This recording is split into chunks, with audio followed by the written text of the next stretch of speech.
Македонската публика ја засака како новата газдарица на пансионот Преспав. Зад ликот на Преслава се крие актерката Јана Маринова, која овие денови е во Скопје и е гостин во студиото на Репортер. Јана, здраво! Здраво, Сандра! Имаш ли трема? Вечер е премиерата на филмот Диви и срекни, во кој што играш главната улога, меѓутоа си и продуцент. Имаш ли трема пред македонската публика? Имам трема, както го казваш ти, дали ще го харесат. Дали ще бъде реакцията им такава, каквато на българските зрители, защото при нас филма се приема с огромни аплодисменти. Всички нямат търпение да го видят и получаваме много комплименти. Обаче, все пак е македонска публика, може нещо да не е тяхното, може нещо Па да не не им... верувам со оглед на тоа дека те засака како Преслава од пансионот Преспав, не верувам дека нема да им се допадне акциониот Ама и Преспав е много хубав сериал. Така. Од она што успеав да го дознам е дека Диви и срекни всушност е возбудлива акциона драма, која што комедија. Комедија, извини. Комедија, да. Комедија, која што за кратко време ги наполни киносалите во Бугарија, е прогласен за најдобар филм за 2019 година. Пошто е толку специфичен филмот и пошто е толку добар филмот? Защото Диви и щастливи е филм, който е направен с огромна любов. И е направен от най-големите професионалисти в България. Целият екип на филма, начело с режисьора Мартин Макариев, са хората, които работят за най-големите американски продукции, които снимат в България. По принцип тези хора не снимат български филми, защото българските филми не могат да им платят хонорарите. Но понеже те много ни заобичаха и искат да работят с Мартин Макариев, се съгласиха да дойдат още в Привличане, предишният ни филм, първият ми филм като продуцент, и се съгласиха да дойдат в Диви и щастливи. В Диви и щастливи вече сме продуценти заедно с Александър Сано, ще разкажа повече и за него. И просто филмът се роди от нещо, което трябваше да е просто един интересен, забавен филм, който да разказва за две жени, които бягат от закона, цялата полиция по петите си, роуд муви и така нататък. Филм за приятелството, за любовта, за това да отстояваш себе си. Обаче той се превърна в нещо огромно. Бюджета на филма нарасна до 2,5 милиона лева и до нас застанаха каскадьорските екипи, които работят за най-големите холивудски филми. Направихме филм, който американци, когато го погледнат, реагират вау! Што правите во филмот? Возите мотори, рипате од... Точно, но за да се стигне до там... Како да се бега од законот? Точно, тръгваме от две обикновени жени, които са забравили какво си мечтали на 15. Забравили се, че са искали да живеят живота си с най-хубавите му и най-вълнуващи моменти. И едно престъпление от любов, което кара Боряна да открадне едни пари и да се озове с отвлечен мъж на задната седалка и нейната най-добра приятелка да стане до нея в това бягство, ги кара да ги преследва цялата полиция с целия им ресурс, с хеликоптери, с мотори, крадем автомобили. То е изумително. Просто две нормални жени сега. Добро, колко време се снима? Колко време е потребно да се снима един таков филм, къде што трябва и да се скока и да се рипи, да се возат мотори? Колко мислиш, че се снима такъв филм? Не знам. Колко време? Добре, американците, колко мислиш, че снимат един филм такъв? Що да мене месец, вайда сега, Американците снимат такъв филм за 4, 5, 6 месеца от тези по-ниско бюджетните им. Нашия филм е заснет за 30 дни. 30 дни, това е... Много кратко време, значи всеки ден предпоставям дека се... Тоест, че всеки ден е, но уникалното е, че кадрите нямат много дубли. При нас няма такова да не се получи сцената или някой да не може да си изиграе сцената или примерно взрива да се прави по 2 или 3 пъти. Това е един екип от близо 120 човека с камиони. Представете си такъв керван, който пътува от София към Варна, през Велико Търново, през Рус. Това са ни най-големите градове, които са с исторически паметници, архитектурни, културни места, които са гордост за България. И представете си колко трудно е това като организиране, като локация, като ангажиране на полицията, на общините, на цялата държава по всичките градове. Добро се изплати ли един ваков филм? Не може да се изплати. Това е просто мечтата на едни хора, които искат да правят добро и качествено кино. Искат да докажат, че това, което правят американците, не е недостижимо. Достатъчно е да имаш таланта, да имаш знанието, да си научен, да си много трудолюбив и да имаш вкуса, да имаш тази естетика за кино. Затова, както каза ти, изобщо не се притеснявам от срещата с публиката. Нямам търпение да я видя тук публиката в Македония. Аз съм сигурна дека филмот ќе се допадне на македонската публика. Ќе го промовирате сепак Българите, да, българите го сакат, ама сега да видим на македонците дали ще го сакат. Јако да се вратиме на Преслава, ликот по кој што нели те запозна и те засака македонската публика. Третата сезона на популарната серија, која што сега нели игра и во Бугарија, и за тоа ќе ми кажеш малку подоцна. Третата сезона на серијата Преспав се вртеше околу ликот на новата газдарица Преслава. Како испадна соработката со продукцијата Охо, односно како испадна соработката за тоа да добиеш улогата во серијата? Всичко се случи заради сериалът Връзки, който беше по Фокс. Всъщност Пеце Талевски, продуцентът на Охо и на Преспав, ми се обади и дойдоха до София, казаха: искаш ли да играеш, има един сериал Преспав, и аз така погледах няколко серии, стана ми много смешно, много съм се смяла. В момента, в който чух речта, много е смешно. Аз съм сигурна, че когато аз борувам, на македонци им е смешно, ама исто е и за мене. Така, ама добро се разбираме, види како ни одимаме. Добро, ама аз съм голям любител на македонската музика. Така и тоа. Така че няма как да не се разбираме, защото аз имам усет за македонски език. Така че той ме покани и аз отначало не бях сигурна, и като гледах сериите, така съм се смяла. И първият човек, в който буквално се влюбих, беше Елена Иванова. Просто само я гледах и си казах: ма, що е ovo?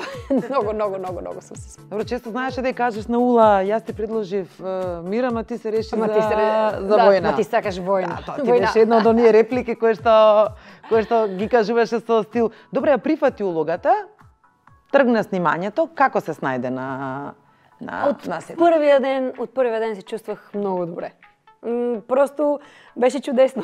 Всички много ми се подиграваха с това чудесно и даже не мине и някой ми каже: Яна, то е чудесно! И аз не можех да разбера защо толкова се забавляват с това чудесно, и после разбрах, че е много смешно. Защото сега го виждам и с българите. Българите по едната ни национална телевизия гледат Преспав и само ми се обаждат и казват: ама това е много смешно, те така ли говорят? Аз казвам: да, говорят точно по този начин и това е нормално. Стига. И да се върна към Преспав, още като дойдох на първите снимачни дни, всичките актьори бяха толкова готини. Те по никакъв начин не ме накараха да се почувствам извън тяхното семейство. От първия ден си стана тази химия и просто това надиграване между нас.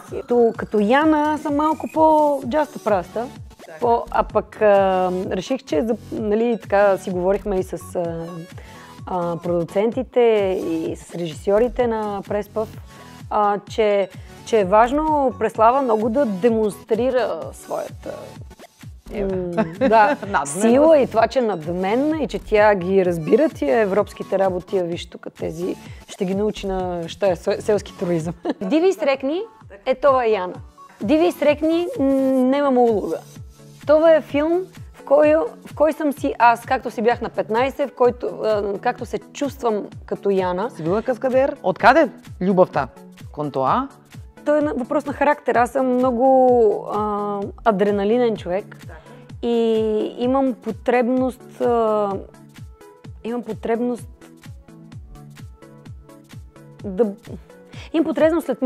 след мен да мина и след мен да е потоп. Имам нужда да... После мен е потоп. После мен е потоп. Да, добре. И имам нужда тази енергия някъде да отива защото аз много си обичам семейството и още от малка имам страхотна непоносимост към хора, които са груби към семейството си. И вкъщи винаги съм добра към хората, нали, с които са ми близките. В работата си винаги съм внимателна. А пък вътре в мен е вулкан и това цялото нещо трябва да излезе някъде. Иначе буквално ето тук има една вена, която започва да пулсира. И ако тази енергия не отиде някъде да щупи някаква стена, не знам какво ще се случи. Добре, велиш, морам од некаде да го извадам вулканот што е во мене, меѓутоа што е со стравот, ајде адреналинот од една страна. Нели се плашиш дека може да се повредиш, да се случи нешто? Много трудно някой друг да играе улогата, а ти да правиш само каскадите. Защото после гледаш филма и е обидно, тежко ти е. Има хора, които са каскадьори, те не обичат да са пред камерата. И аз това просто спрях, защото контузите са страшно много. И реших, че просто като снимам филми, в които има каскади, ще си правя сама каскадите, което се случва и в Диви щастливи. Защото ние скачаме... От кой спрат рипаш? Това е във Варна. Скачаме от една тераса, която е на 5-6 метра от земята, но нали, вързани сме, но все пак е опасно, защото въжето, то не те е... Ти падаш свободно и въжето в последния момент те обира, преди да паднеш на земята. То те велат од дома кога снимаш такви сцени, амам полека чеке може да се повредиш или? Дома аз имам каскадер. Той е дубльор на Силвестър Сталон. Той, примерно, ако гледате Хелбой, той е един от двамата великани. Той е този, убиеца, който се опитва в Хелбой, примерно, да убие Мила Йовович, нали, но го спират. Им преди той във всички американски филми прави много по-опасни неща. Добро, како е да се живее со каскадер? Како е да се биде во брак со каскадер? Тихомир е човек, който е много спокоен. Той е такъв домошар, обича си кучето, имаме огромно куче, 95 кг. Обича си да цепи дърва, да си пали камината, да си гледа снукър, да си играе на електронните игри, играе дявол като без. Аз съм спротивно до нещо. Да. И съвсем различно. Просто аз съм тази, която съм дори не съм и толкова шумна. Аз покрай него също съм много тиха. И общо взето, ние понякога се забавляваме с нещо. Ето, примерно, имаше едно предаване и аз го мога, което беше в България, което така беше екстремно, нали, правих такива, летях с един обръч във въздуха, правих го този танц за шипка, за който, нали, говорихме. И имаше един друг номер, който трябваше да е с огън, нали, гълташ огън, правиш така като драко бълваш. И въобще то е лесно, като ти го обясня, за 6 дена се учиш и го правиш. И цялата изценка беше, че с другия човек, с който играехме сценката с огъня, го правихме все едно сме любовна двойка и все едно пием, нали, си казваме на здраве, обаче с бутилки газолин. И без да казвам на продуцентите, се бях разбрала нещо с съпруга ми. Бяхме сложили един параван на сцената, съпруга ми беше зад паравана, с една мокро одеяло, натопено с една кофа с вода. Той седи там. Бях предупредила много малко хора, почти никой не знаеше. Журито не знаеше, публиката, много от продуцентите не знаех. Точно преди да започне кекса, нещо си забравя, чакай малко и отивам да взема бутилката с газолина. И се правя, че все едно не виждам, че съм се подпалила. А мъжът ми преди това ме е намазал с една течност, която се ползва при паленето. Когато по филмите виждаш цял човек как гори и умира, това те мажат с тази течност. То пак гори, пак боли, но поне не ти изгаря кожата. И той ме беше намазал по панталоните, отдолу имах клин, нали, вълнени чорапи и така нататък. И като отивам накрая вече сама, нали, да взема уж газолина, нали, да хода в спалнята там да пием, нали, и така нататък, и се подпалвам, но не виждам. И виждам как публиката, аз се правя, че не виждам. И публиката как прави, така, и тръгват хора срещу мен и аз какво, поглеждам и виждам и се пали и почва, не мога. И те тръгват да скачат на сцената, при която аз и отидох и се скрих зад паравана, все едно съм се подпалил. Аз пламвам, тук до кръста, не много, но тук. Го спомня съпругът Тихомир, така? Да. Колко време сте във брак? Я сега малко ките... Много. Между другото, сега на 15 февруари правим... Колко години правим? 12 или колко? 12 години, да. Така. Той е твой втор съпруг. Да, и него втори брак. Така, имаш син 18 години, пред почетокот на емисијата ми кажи. Она што го видов за тебе што ми остави впечаток е кога играш на обрач, акробатска точка, меѓутоа немаш никаква заштита. Да. Добро, што се случува кога си горе и колку ти е страв да не паднеш, не дај Боже, погрешно нешто? Не. Ако имаш такъв страх, докато си горе, ще паднеш. Не трябва. Аз се чувствам щастлива. Чувствам се свободна и се чувствам на мястото си. Просто имам потребност да изразявам този огън, както го нарекох. Имам потребност да правя нещо, което дава на хората адреналин, нещо, което ги кара да почувстват това усещане, да им спре за малко дишането. И това ме кара да се чувствам щастлива и докато публиката го иска от мен, аз ще го правя. Също беше и с Диви Срекни. Филмот Живи легенди пак играш стриптизета. Сега, оно што успев да го дознам, велиш на едно место, морав да играм стриптизета, ама режисерот ми рече, види, мора и деца од 10 години да го гледаат тоа и да не изгледа вулгарно. Како успеа да игра стриптизета, ама да не изгледа тоа вулгарно, а пак да има доза на секси? Ами точно това беше предизвикателството. Просто от малка съм научена, че няма не мога. Смятам го за въпрос на, как да кажа, ще си загубя от авторитета, ако не мога да предложа това, което се изисква от мен и ако не намеря начин да го постигна. И тогава просто разгледах малко, така погледах се наляво надясно, гледах и с Деми Мур филма, обаче не беше това, там историята е съвсем различна. И си казах, дай на публиката това, което обикновено иска и което те харесва и което заслужава.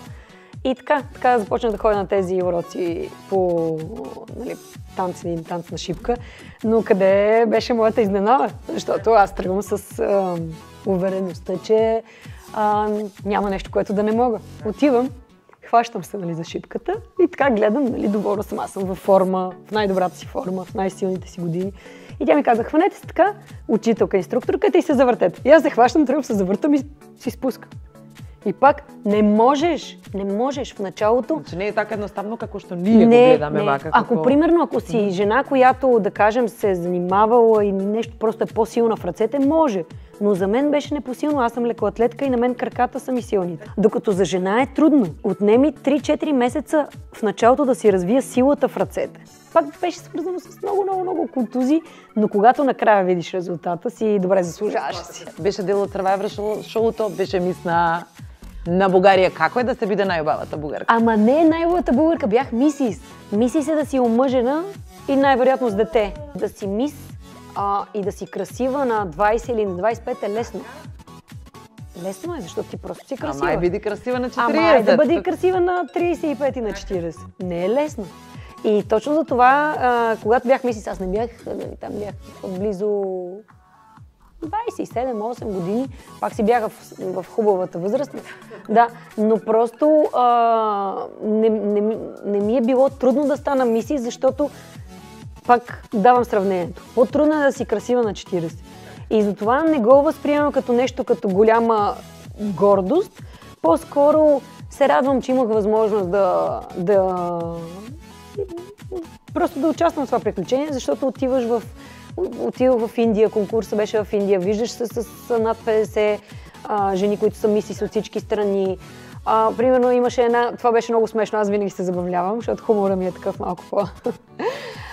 Имаше мисис Филипини, която на 4 деца, 44 годишна, страхотна фигура. И беше там с мъжа си на конкурса и на репетицията седнали сме всички и казват и сега тук мъжа, съпругът ти тук ще излезе на сцената и тя казва, не, моя съпруг се притеснява да излезе на сцената. И аз не можах се държа, Филипини ми, как не се притесняваше да ти направи 4 деца? Пригодно цяло зала, ха-ха-ха-ха, Яна, стоп, again, Како мајка на 18 годишен син, колку сте близки? Колку ти ги кажува тајните, зборували со тебе за девојките? Не. Казва, че истинският мъж не говори за тези неща. Так. Много е дипломатичен, изискан, в същото време си е спортист, но определено е доста по-добра версия на самата мен. Винаги съм го учила от дете, че единственото нещо, което искам да му предам, че по никакъв начин няма през него да избивам комплексите си на неща, които не съм успяла в живота си. И му казвах, единственото нещо, за което искам да те науча, са 3-4 съвсем обикновени неща. Това да си честен със себе си, това да не се страхуваш и да не взимаш важни решения в живота си от страх. Защото всички ние се страхуваме постоянно. Всъщност в това е очарованието. Особено като жена. Да се страхуваш и въпреки това да провокираш страха си и да го предизвикаш. И трето, да си не толкова да си добър, колкото да си достоен човек. Що ти рече за новият филм? Честно казано, гледа филма и каза: никога през живота си не съм си представил, че ще направиш такъв филм. Гордея се с теб. И аз бях: какво? А той изобщо не ми говори така. Той има го това, просто може би чувстваме малко по-машкарана и обича да ме предизвиква. Такъв, примерно, като чета, да кажем, аз много обичам английска класика и с твоите любовни романи. Обича да ме базик. Не е такъв много да ме хвали. Но това просто беше такова, точно на място, кратко, ясно, и аз бях съвсем доволна. Супер!